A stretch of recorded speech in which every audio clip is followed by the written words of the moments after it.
welcome to another edition of the Ominous Tower. Crank down that lovely music a little bit. We have just a tad in the background. For those of you curious, that's music of the great but lesser known Baroque composer Heinrich Ignaz Franz von Bieber. One of my favorites. So, what are we going to talk about today? Well, you might have a clue from the painting behind me. You may recognize that as Rubens' depiction of Daniel in the lion's den. We're going to title this one, Daniel in the Lion's Den, a study in adversary identification. Okay, so where are we going with this? One of the big confusions that occurs because of different readings of the Bible and other sacred texts is trying to figure out who the good guys are and the bad guys are, who is on God's team and who is on the adversary's team. And people will have different ideas about that based upon what they think is, quote, God, who the first creator was. What is the characteristic of a good creator? Now, many are of the opinion that a good creator is some almighty, micromanaging, all-powerful, all-knowing everything that basically can dictate anything they want. I'm telling you that that's nonsense. Anybody who has seen an all-powerful dictator in action knows that that is not something you want. Power corrupts. Absolute power corrupts absolutely. So when you see such powers in the Bible, you have to be suspect of them. And the story of Daniel, the book of Daniel, gives some very, very, very wonderful clues, which if you follow them to their conclusion, help you understand things much better. Okay, so let's cut to, I found a really, really nice site that has basically multilingual translations of the Bible. I'm going to go put this over here because nobody actually probably reads the Hebrew, and the important words are kind of mixed over here, so you can take your own meaning from the ones that are not necessarily translated the way that translators think they are. Not everything is done that way, but they've done a pretty good job of singling out the words that may not mean what you think they do. Okay, so I'm just going to go through and read a little bit of the first chapter of Daniel. In the 3rd year of the reign of Jehoiakim, king of Yehuda, Judah I presume that is, came Nebuchadnezzar, king of Babel, which I think is Babylon, if I'm not mistaken, unto Jerusalem, and besieged it. And Yahweh, which some people think is, quote, God. I think I have a more nuanced idea of who this Yahweh is. I think that is to be translated better as sort of divine will. Not a particular God, but plan. So let's translate, and the divine plan gave Joachim, king of Judah, into his hand with part of the vessels of the house of Elohim, which again we know doesn't mean God, it means the God. In fact, part of the vessels of the house, houses maybe, of the gods. Now this ties into something that I've talked about before, the fact that the Earth is not the first chosen planet of this experiment that we're in the middle of here. This whole solar system was chosen, and in fact, each piece of the solar system has been the centerpiece of the creative experiment that was going on here since this star coalesced. So the sun itself, it was a center of development, and then the planets, each in their turn, became centers of different phases of what was a very, very long plan to develop karma, develop a law, a rule for souls to live by, to learn to live together in harmony, or to isolate the ones that refuse to learn. Okay, so the vessels of the house of Elohim refers to the soul vehicles of the gods from earlier experiments in this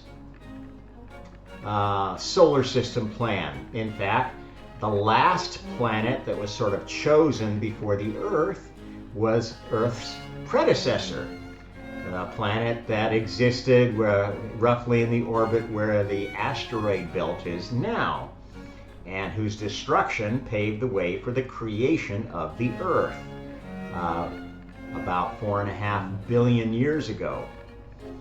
Okay, this planet was the scene of the creation of life, the creation of DNA-based soul vessels. It was also where the idea of fallen angels being kept in the earth came from, because that's how the system was set up then. Anybody who didn't play by the rules and was judged out of the Gaia experiment in order not to contaminate the area outside the experiment, the area around this solar system, this is where these souls were kept. And when that planet was destroyed, the pieces of it contained souls. Bigger souls, bigger pieces, smaller pieces, whatever. This is how the souls of the entities that had experienced previous versions of the experiment were dealt with. And this is why, you know, some collected into the Earth and the Moon, and others remained in the asteroid belt, and some were thrown and are part of the various asteroid and meteor showers that we experience at certain times of the year. Okay, so these fallen gods were sort of imprisoned in these vessels. And if you look at early religions, you will see that many early peoples sort of had special stones that they worshipped. This is because those stones had some spiritual power. There were certain areas on the earth that had particular spiritual power that represented the field of these earlier, quote, gods that were still imprisoned within these vessels. And they were not able to act outside of those vessels except through the influence that they had on those who, quote, worshiped them, those whose minds they could manipulate because they opened themselves to the spiritual power of those vessels. Okay, so when we're talking about these Elohim, the vessels of the house of Elohim at this point were these old god souls imprisoned in these rocks and things like that. Okay? These are the same kind of souls as exist outside the experiment, because at the time that that early planet was destroyed, that was the conclusion of another phase of creation, a phase which had been completed, and those souls had been allowed outside the experiment. Okay, that's how this Gaia experiment works. It's a boundary, sort of an egg, and when certain conditions of each day of creation are met, the egg hatches and the latest version of karma is released along with all the new gods trained in that version. They're not perfect. They're better than the last versions of the gods in most cases. And as I've told you, as you train, as you reincarnate and are born again, some versions of you are better versions and some are worse versions. So, you know, if you look at the history of souls, the better versions get to keep playing in the game, latest version of the game, and the worst versions get gradually imprisoned in the containment cell of the current phase of the experiment. This all ties back to the line about the dead shall be raised incorruptible. The dead of this phase of the creation experiment are the souls of the new emerging higher order spiritual characters that didn't pass the test of karma. How are they going to be raised incorruptible? Well, they were corrupt, right? Those are the bad versions, the worst versions of all the souls that have played this game in this version.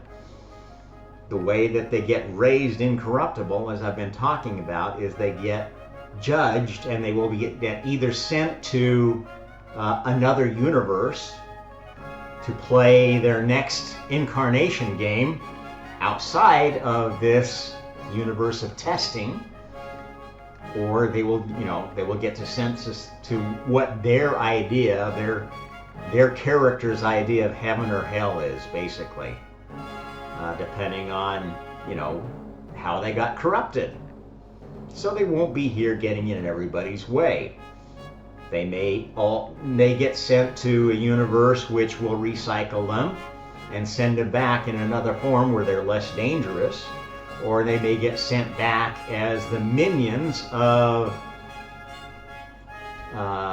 adversarial species in this universe, because we need adversaries. Without an adversary, there's no pressure to get better. If we weren't challenged, we would never have any reason to better ourselves. That's part of creation. That's part of a good creation, is you have to have the pressure to change, to get better. And that's what we've been doing since before the beginning of time, is working to find a better system to encourage souls to change and grow and develop into better souls. Not forcing them, encouraging them. If they want to develop into worse souls, okay, they will get isolated eventually in universes where those souls of a worse feather flock together. Okay, so these vessels of the house of Elohim were old gods that were being worshipped at that time. And this is why these gods were housed in temples.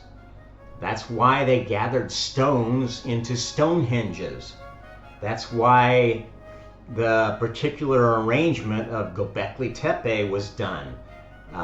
That's how temples were originally conceived, as vessels for housing and magnifying the energy of those old god souls who came from this other previous version of the Garden of Eden, the planet of Eden, if you will. Now, those souls were ones that had made a lot of mistakes. Okay, that's why they got isolated in that previous experiment. They weren't released. They weren't released when that planet was destroyed. They were kept within this containment field, karmically. I don't know why. Maybe some of them were good guys, some of them were bad guys. It was up to the rules of that generation of the game. So I'm not going to, speak against all of them. Maybe some of them had decided to turn a new leaf and we're going to try to do things better this time.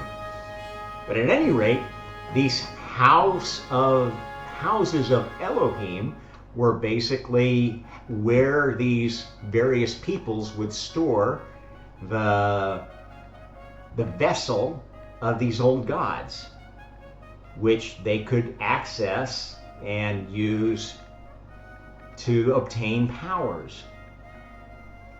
This is essentially what all the old pantheons were about, and why in that era, when you conquered another people, you sort of took their gods with you. And this is exactly how it reads here. The vessels of the houses he took into his hand with part of the vessels of the house of Elohim. So in other words, they got away with some of the gods of the tribe of the Judah, kingdom of Judah, which he carried into the land of Shinar, to the house of his Elohim. And he brought the vessels into the treasure house of his Elohim. In other words, he stole their gods and added it to his treasures, thinking that that was going to give them more power. They didn't realize that gods were fickle. Kind of silly when you look at it, because they know that unless you're so narcissistic as to think your God is the best, if you're defeated and somebody steals your gods, obviously your gods weren't as powerful as the adversaries. We'll keep on going here. This is very interesting. And the king spake unto Aspenaz, the master of his eunuchs. Now that's kind of interesting, that they would talk about a master of eunuchs, that he should bring certain of the children of Israel, and of the king's seed, and of the princes. Now why would a master of eunuchs be bringing these children to the king? Maybe because they were eunuchs, supposedly unable to reproduce, or perhaps ones that had been identified as hermaphroditic and isolated into the chamber of the eunuchs. Who knows? Interesting. Children in whom was no blemish, but well favored and skillful in all wisdom and cunning and knowledge and understanding science, and such as had ability in them to stand in the king's palace, and whom they might teach the learning and the tongue of Castim.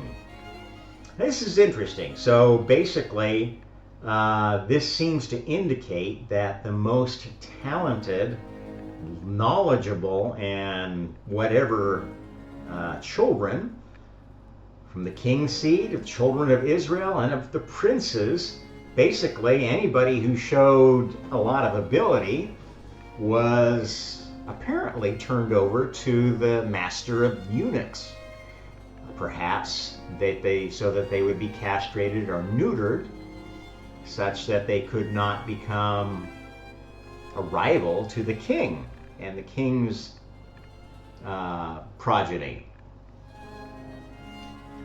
that would be what a king would want to do if they wanted to. In fact, that's all throughout history. If you look at emperors and kingdoms that had many wives, the harem would be kept by eunuchs, and the most trusted servants would be eunuchs, castrated. That goes all the way back to the oldest dynasties of China. It goes back to the Roman Empire. In fact, one of the best of the early emperors was Claudius, who was known for putting his faith instead of in senators and others of the old nobility, putting his faith in eunuchs, in slaves that had been neutered so that they couldn't reproduce. Okay, so apparently they've got a system here for picking out the most capable kids and turning them into eunuchs. And this is basically how they took the best of their conquered people. Because remember, this is now the kingdom of Israel, of Judah, was in captivity in Babylon at this point. And the king appointed them a daily provision of the king's meat and of the wine which he drank, so nourishing them 3 years, that at the end thereof they might stand before the king. Interesting. So they gave them some special diet for 3 years, these special children that were chosen. Now among these were of the children of Judah, Daniel, Hananiah, Misael, and Azariah. Interesting names there. I'm not going to go dig into who those are, but they are definitely names that have a certain spiritual significance. As we talked about before, well, let's actually dig into the name Daniel. Now, there are many names in the Bible that end with L. There are names that start with L, and it's interesting to note what the difference is. The standard etymology of that name, let's see, where is that?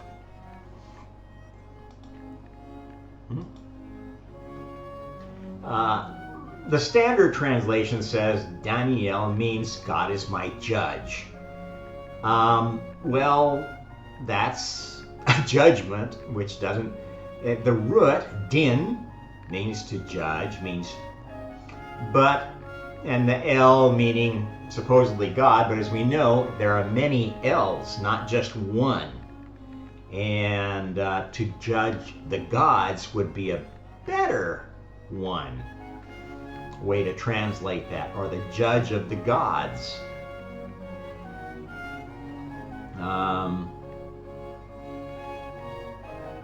Let's see if there's another one.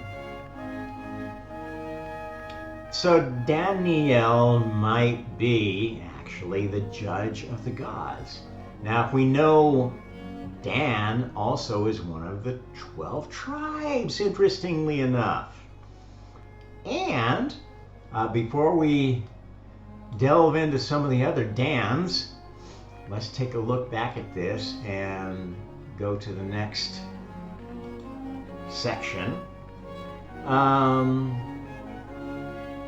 Unto whom the prince of the eunuchs gave names. He gave unto Daniel the name of Belteshazzar, which to me sounded like Balthazar or Belshazzar, and I started looking into which of those was actually the name given to Daniel. And how about that? Daniel means God is my judge, the judge of God, if you will. Belteshazzar means lady, protect the king. The Babylonians purposely gave Daniel a girl's name. Now, why would the Babylonians give Daniel a girl's name? Maybe because Daniel was a eunuch, possibly. or very special kind of eunuch, the vessel of their goddess. If you know about the Babylonian background and their tie to Sumerian times, you will know that the goddess of the Babylonians was Inanna. Was their chief god, instead of a male god, was a female god and was a goddess of fertility, as so many of the old goddesses were.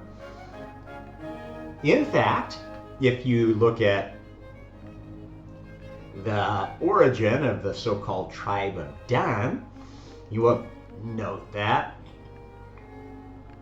Danu is an Irish goddess that is supposed to be sort of the eponymous origin of the Tuatha De Danann, the pantheon of that ancient race who ruled Ireland. Danu is also a Hindu primordial goddess, mentioned in the Rig Veda to be the mother of the eponymous race of Danavas, the tribe of Dan. Described the primeval waters that this deity perhaps embodied. So this Danu is the goddess of the waters. Where do we know another goddess of the waters from? Well, Tiamat. The Sumerian stories talk about God's adversary, effectively being this dragon,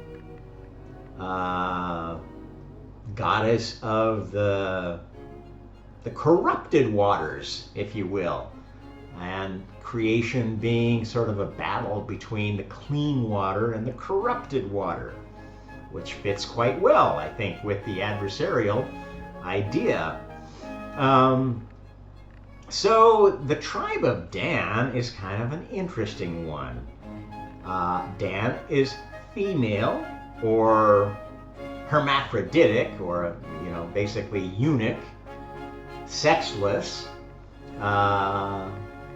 representative of a tribe of sorcerers. Let's see where I got that from. I think that maybe was later in this section. Also, interestingly enough, Dui Danu is a very even more ancient goddess in the Hindu tradition, and again, very much associated with waters. If you also know that the Danu name ties to many waters, rivers and so forth.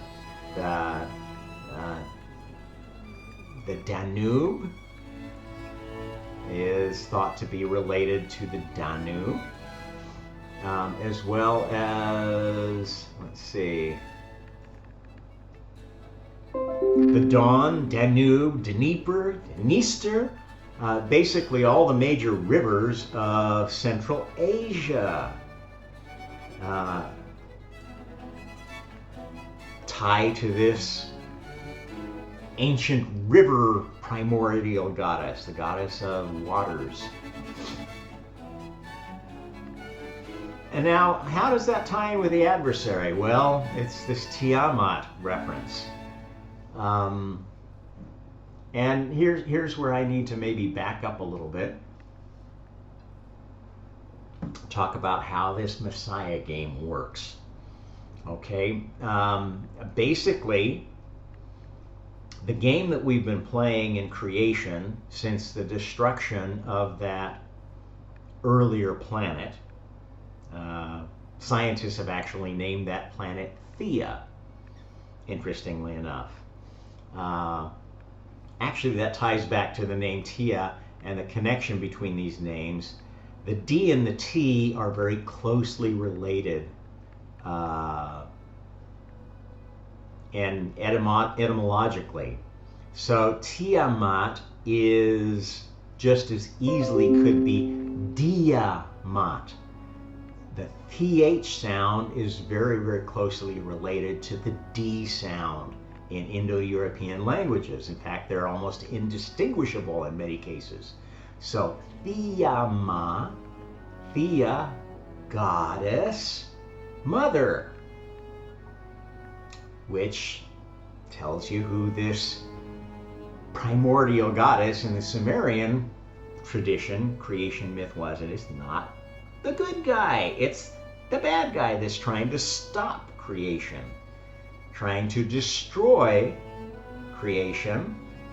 Actually, in the Sumerian tale of Tiamat, that tells the story of how this earlier Garden of Eden was destroyed and gave way to the new planet, the sun and the moon. I don't have that handy to show you all that, but you can look at the sources and see that that story is embedded in the Sumerian mythology.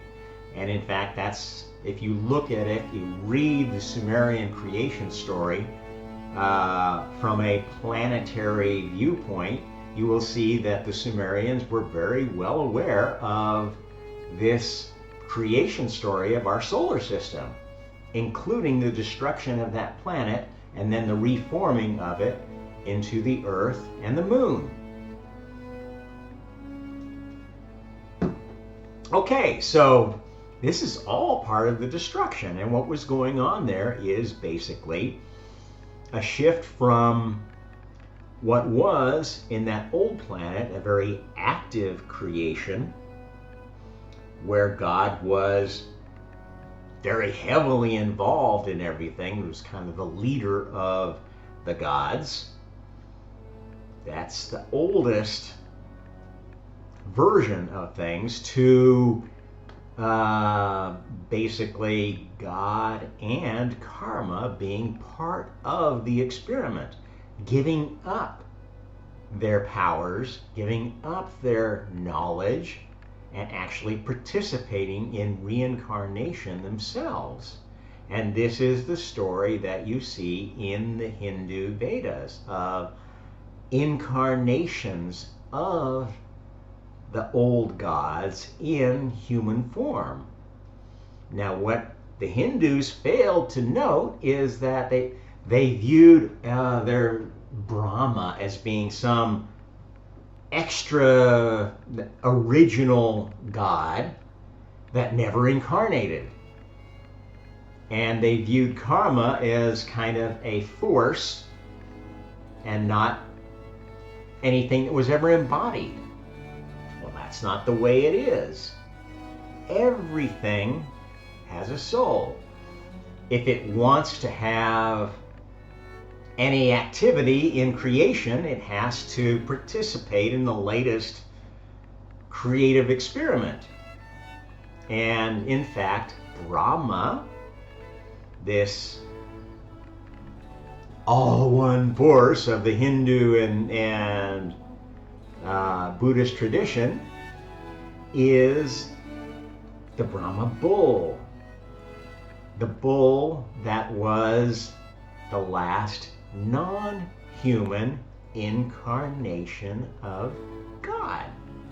The bull that was denigrated as the Minotaur, but actually was the centaur Chiron, the real prototypical Christ.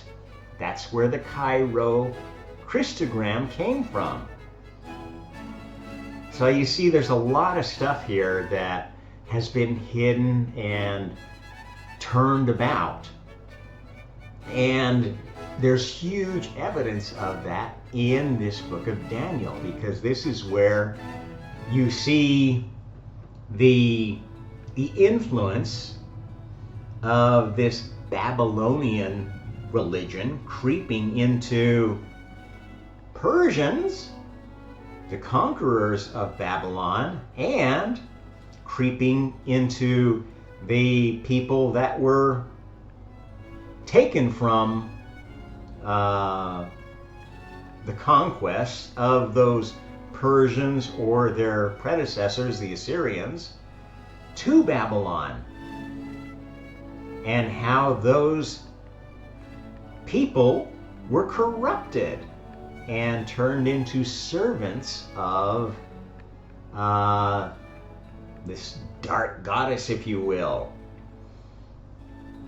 Okay, so it's interesting. Let's read a little bit further here. That Daniel proposed in his heart that he would not defile himself with the portion of the king's meat, nor with the wine which he drank.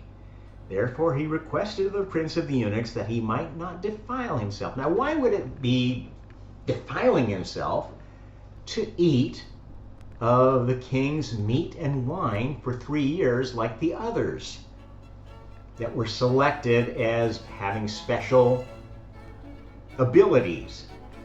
Maybe because Daniel was not human, was in fact one of these alien shapeshifters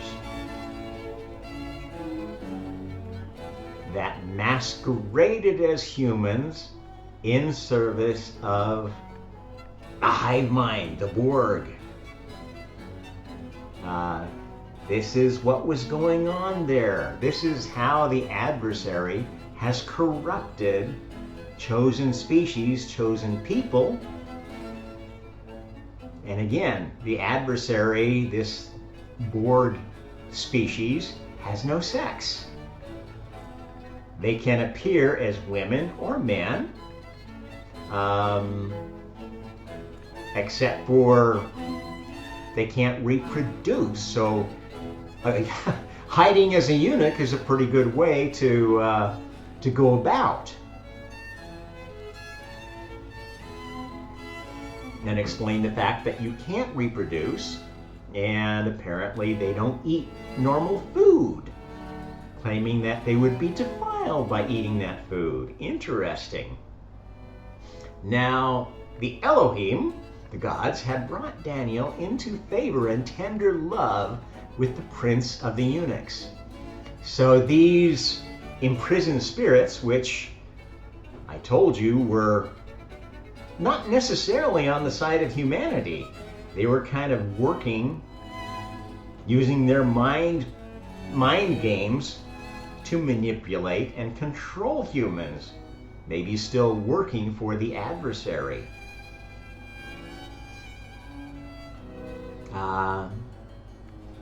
So got Daniel in good with the prince of the eunuchs. Okay, and the prince of the eunuchs said unto Daniel, I fear my king. Interesting. I'm not quite sure what's going on with this passage. Who hath appointed your meat and your drink, for why should he see your faces worse liking than the children which are of your sort? Interesting. So he's basically saying, well, you're going to look different than the others if you don't have this meat and drink. And Daniel to Melchizedek. This is actually the Phoenician Hercules, who the prince had set over Daniel. Okay, so he was a student of this demigod Hercules of the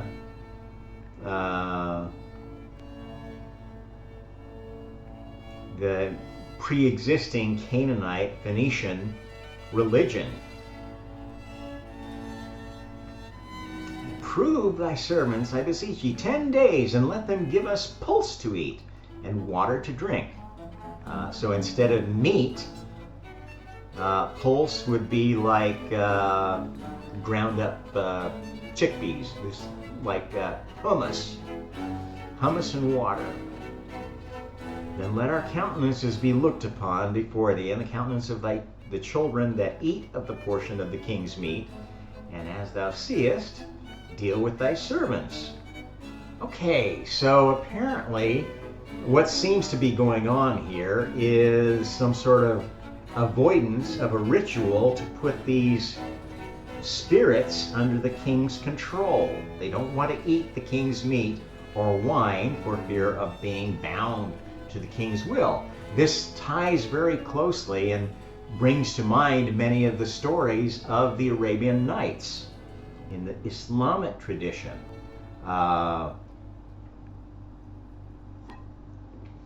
Eating of your meat and wine was basically submitting to the will of that, submitting as a jinn, as a spiritual being, to the will of that person that fed you.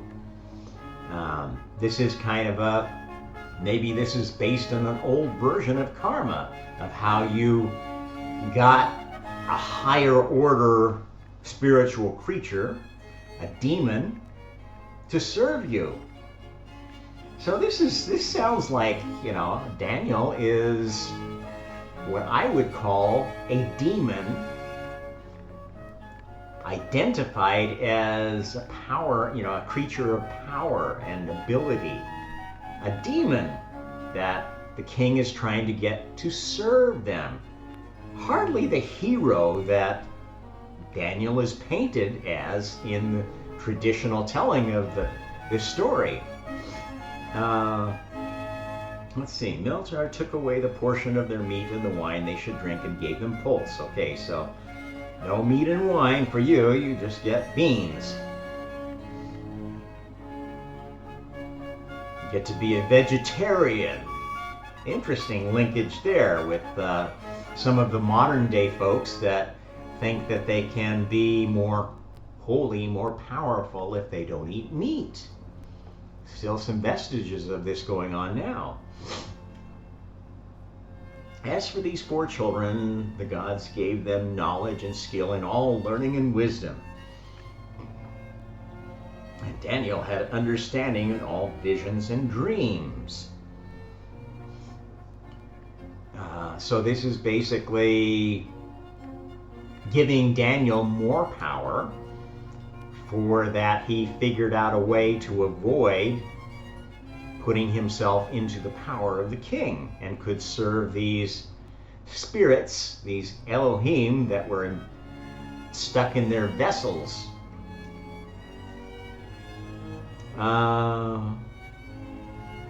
At the end of the days, then the king said he should bring them in, and the prince of eunuchs brought them in before Nebuchadnezzar. And the king communed with them, and among them all was found none like Daniel, Hananiah, Mishael, and Azariah. Therefore stood they before the king, these 4 demons who refused to eat the king's meat and drink the king's wine. And in all manners of wisdom and understanding, the king inquired of them. He found them 10 times better than all the magicians and astrologers that were in all his realm. So these presumably were the other ones that had been gathered together that it mentions before, who did drink his wine and have his meat. And in fact, later on, when we get to the story of the lion's den, it tells about how these other ones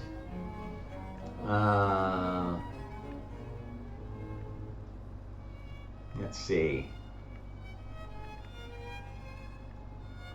Let's get to the beginning of this lion's den story.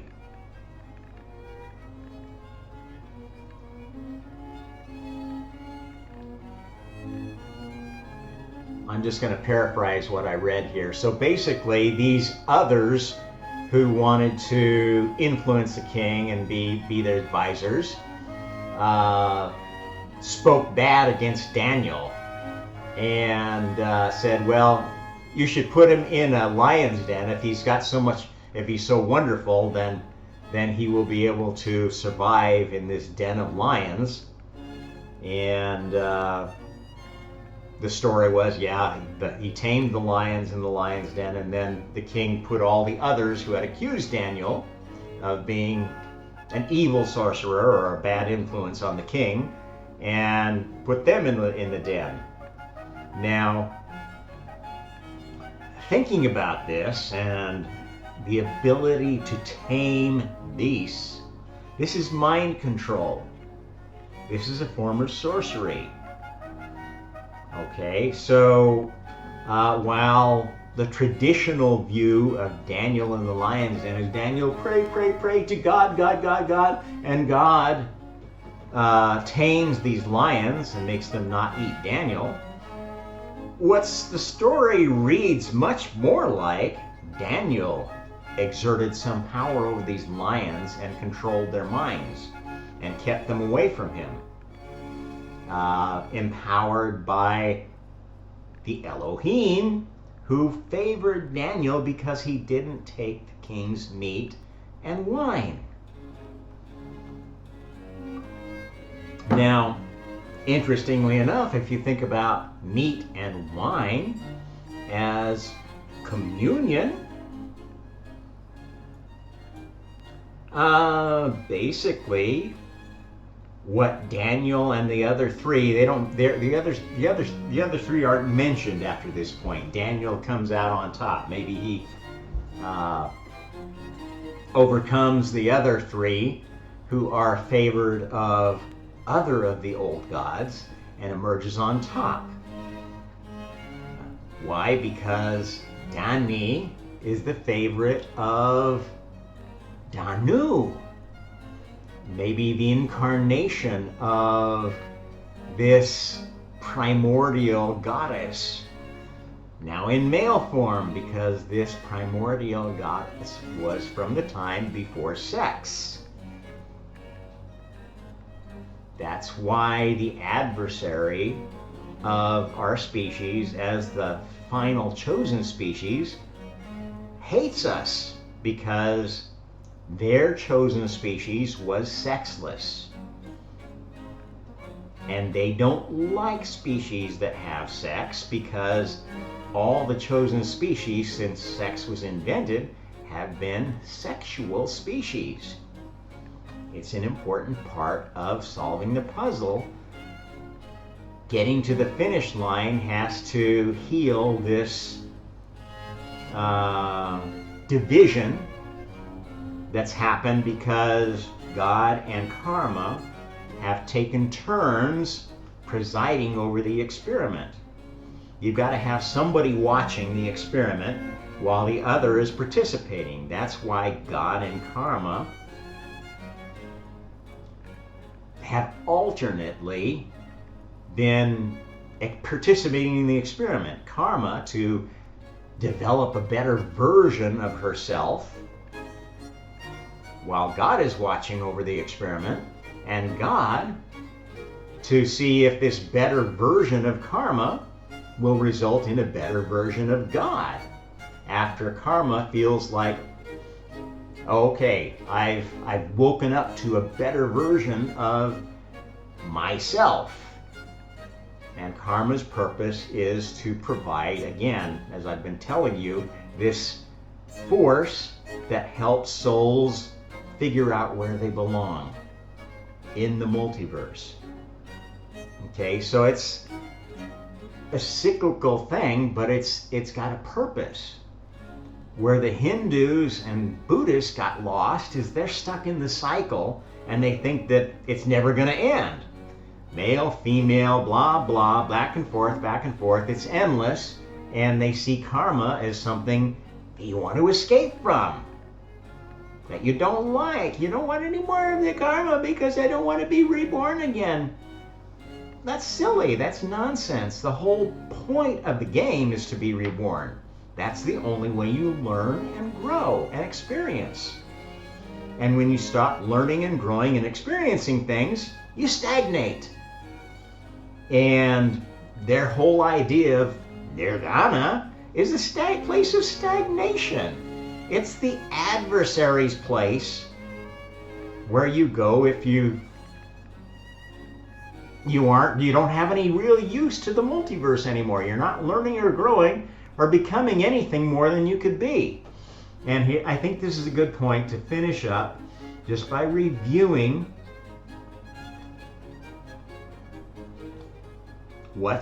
how the multiverse works. This is maybe, let's go back to this one. There's other diagrams I've used, but basically where we're getting to is making better and better versions of this system within this little experimental microcosm, which works like this, only it's a test tube.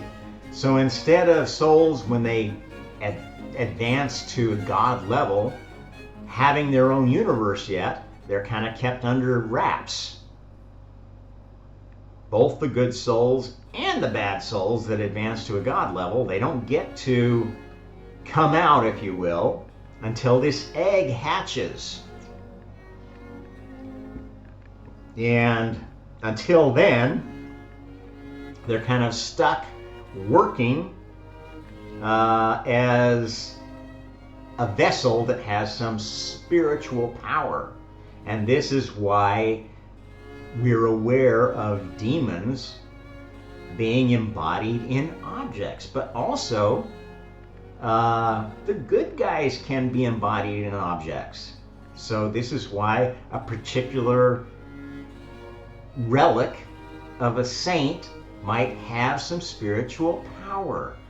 A special cross, a special medallion can have power, but that power is not necessarily good. It depends on what spirit is bound within that thing. I hope that this is helping you to connect the dots between the beliefs of many religions and how they serve sometimes good purposes and sometimes dark purposes. Basically, depending upon the power bound in something else, to some extent, binds you to that power. And so this story of Daniel was a story of a particular soul that was identified as having ability being put into the charge of the prince of eunuchs, in other words, becoming a sexless being, and then having to decide between taking the meat and wine of the king or avoiding it and serving the old gods. The meat and the wine of the king sounds a lot like communion, doesn't it? This is what we're doing when we take communion as a Christian. We're symbolically accepting the body and the spirit of the Messiah.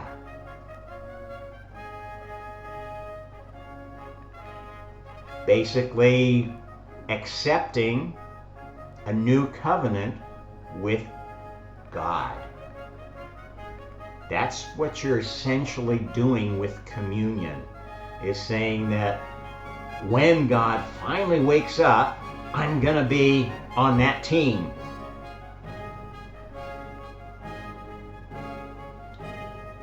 Now, that team is not the team of an almighty, all-powerful anything. It's the team of the leader of the highest heaven, of senior creators.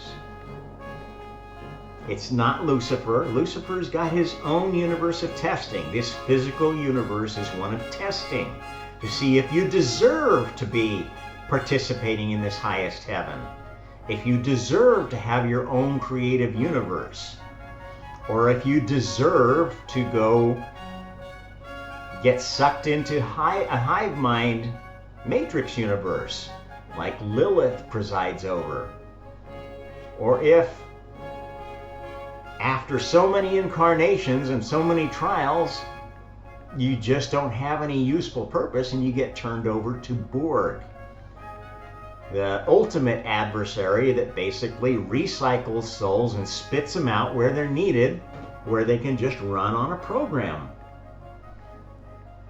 That's what the adversary, the ultimate adversary, is about.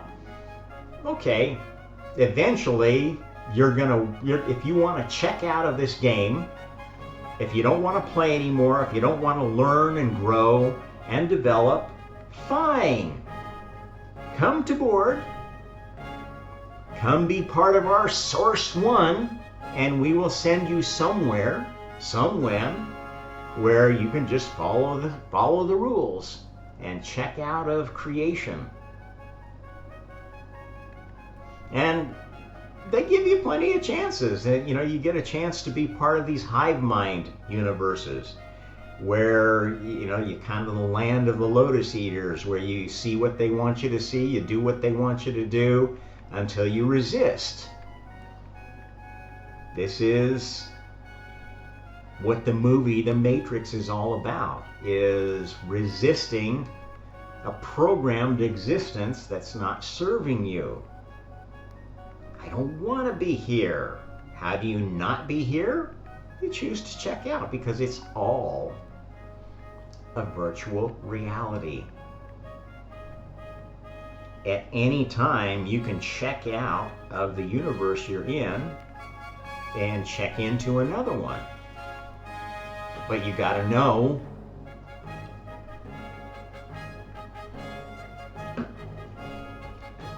you've got to know and feel to your depth that it is a simulation, and you won't really get to that point until you get to the God level of consciousness.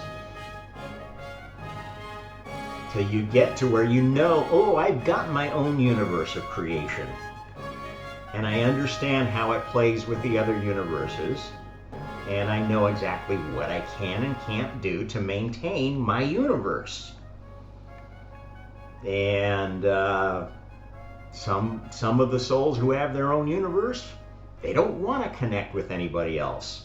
They're perfectly happy living in a padded cell universe with a bunch of NPC toy soldiers to push around on their creative board. And they may be there for eternity, and that's what they want. That's what the darkest gods eventually end up doing. Nobody wants to play their game anymore. Nobody wants to be pushed around on their chessboard, and they find other universes that they like playing in better. And that god or goddess, like a Lilith, either decides, what, I'm gonna mend my ways and get along better with other souls, or I'm going to live in the loneliest universe there is. And the better versions of Lilith have learned to play better with others. The better versions of Lucifer have learned to be more fair in their testing. You see how this works? Yes, there is a worst version of Lucifer, whose universe is one where everybody fails the test. There's no, it's like there's a Star Trek episode about the Kobayashi Maru scenario, which supposedly, I think they made it into a movie version actually, where James Kirk was the only one who ever passed it because he basically realized it was an unwinnable scenario and he cheated. This is kind of the retelling of the Gordian knot story of Alexander, where there's this special knot at this special place in Asia, and a prophecy that whoever could untie that knot would be the conqueror of the world. And Alexander took a good look at it and it pulled out his sword and just cut it in half. Okay, similar idea. This is a classic story that relates to the darkest side of Lucifer. Lucifer's worst version is the one who creates unwinnable scenarios that cause you to despair. And when you reach a despair point, that's when you want to go escape to a Lilithian hive mind where, okay, I want to go to Nirvana now. I can't win this game. This is how the worst versions of Lucifer and Lilith serve as the adversaries of creation.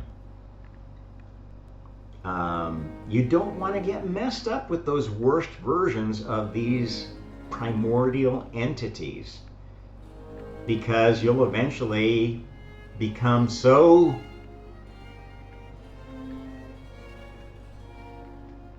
hopeless that you will join Borg, and you will get to be a grain of sand for eternity, a burnt out brown dwarf that doesn't interact with anything, or stuck in your own universe, in your own mind's version of the Matrix, fighting yourself, fighting your darkest self for the rest of eternity.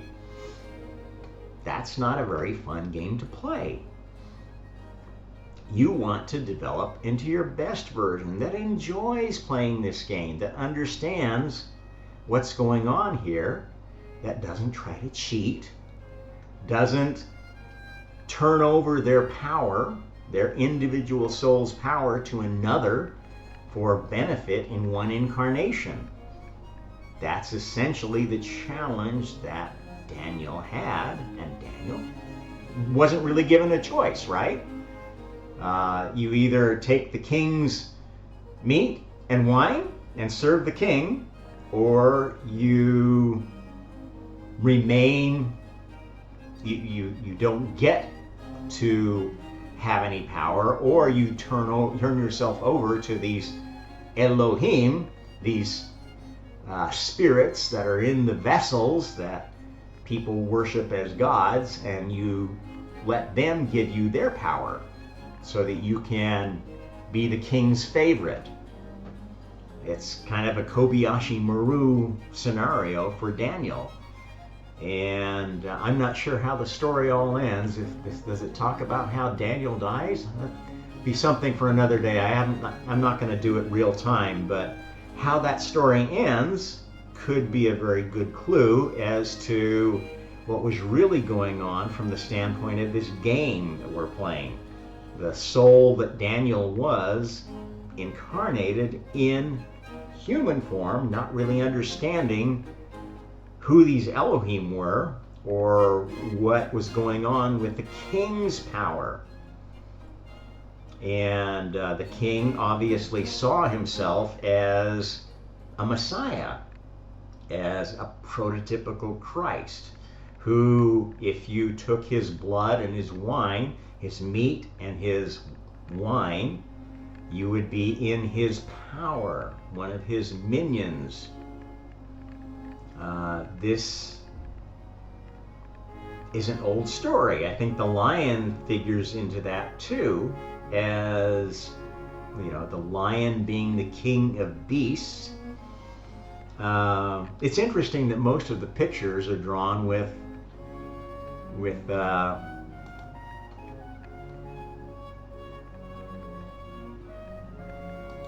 I hope we're still recording here. My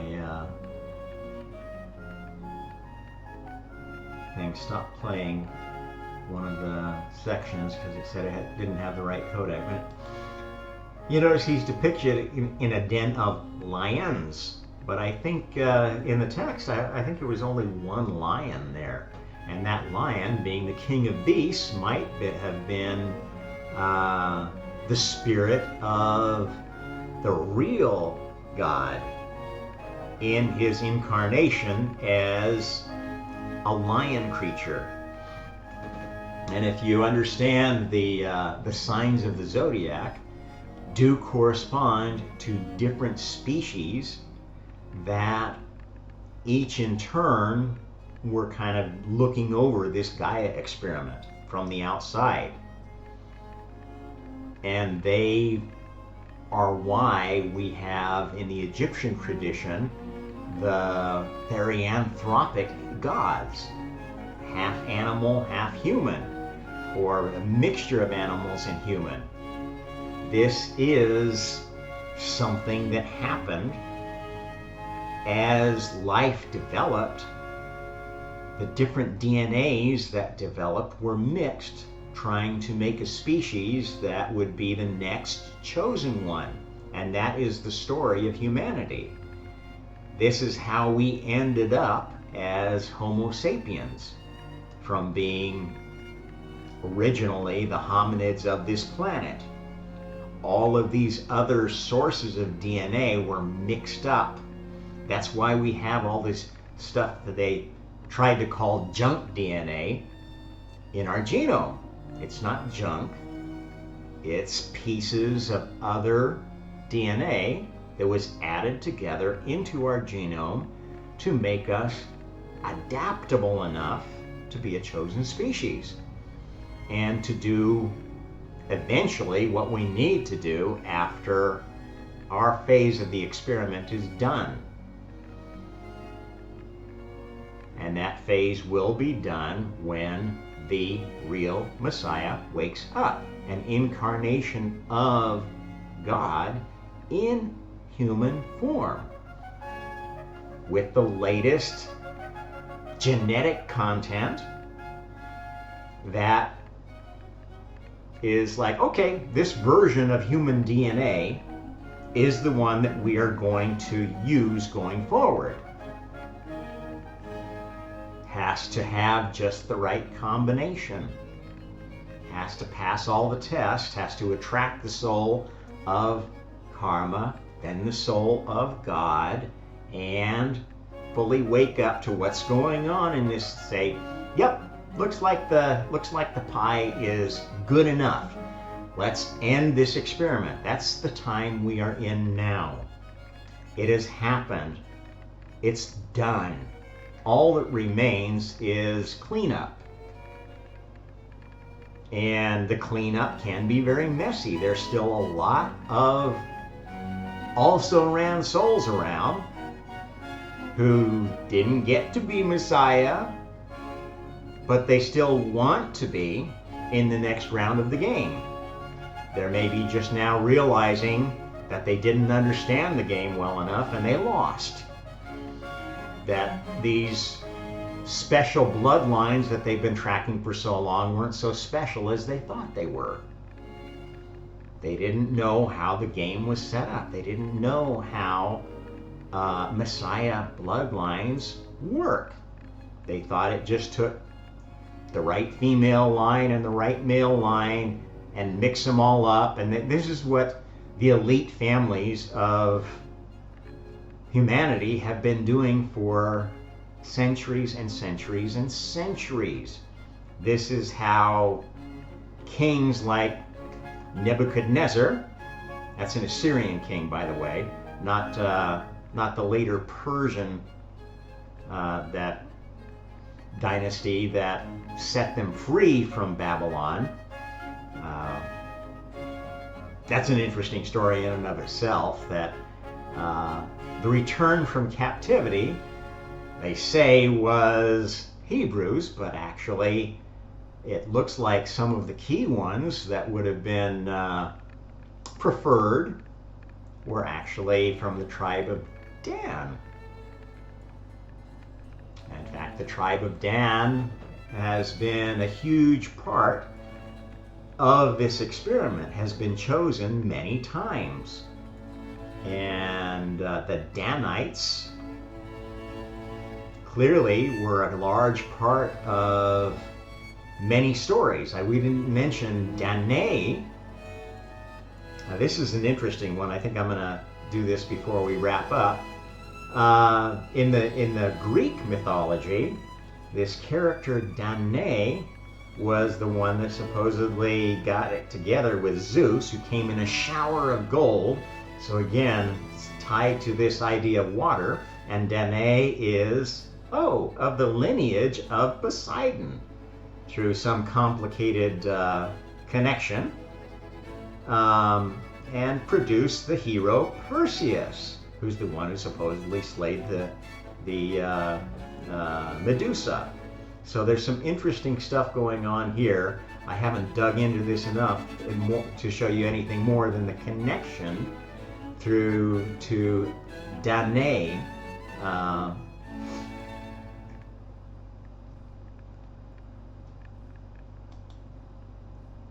Let's see, anything else I didn't cover? I think we're just about done. I mentioned the Tuatha De Danann, the pre-Christian Celtic tradition of Ireland, and the connection through the river names all throughout Europe, Eastern Europe, and Asia. So there's something really serious going on with the tribe of Dan. And oh, here's a good one. You know the song Danny Boy? Oh, Danny Boy, the pipes are calling. This idea of the pipes are a huge part of the tradition of Ireland and Scotland, the tradition of the Gaelic people, and also sort of fit into the idea of trumpeting. Piping is their version of trumpeting. So there's also a tie together of this prophecy of the last trumpet to piping, and the idea of Pied Pipers, the false piper, the false trumpet of the pretenders to being the Messiah, being the Christ. Interesting how everything ties together when you start looking at it from a little bit bigger perspective outside of any one religious tradition, which again is what I do. That's what the omnist way is. Not rejecting anything out of hand, but trying to take all of the little pieces of religious, spiritual tradition, tie them together with science, because if religion is not scientific, if it doesn't match what you can observe in the real world, it's bullshit. It may be comforting bullshit. That doesn't mean that it isn't bullshit. Anyway, that's what I work on. And I think hopefully this episode will give you a good idea of why that is a valuable way to approach science and spirituality. Till next time, this is Rob Tromp for the Honest Hour. Like, share, subscribe, and happy karma.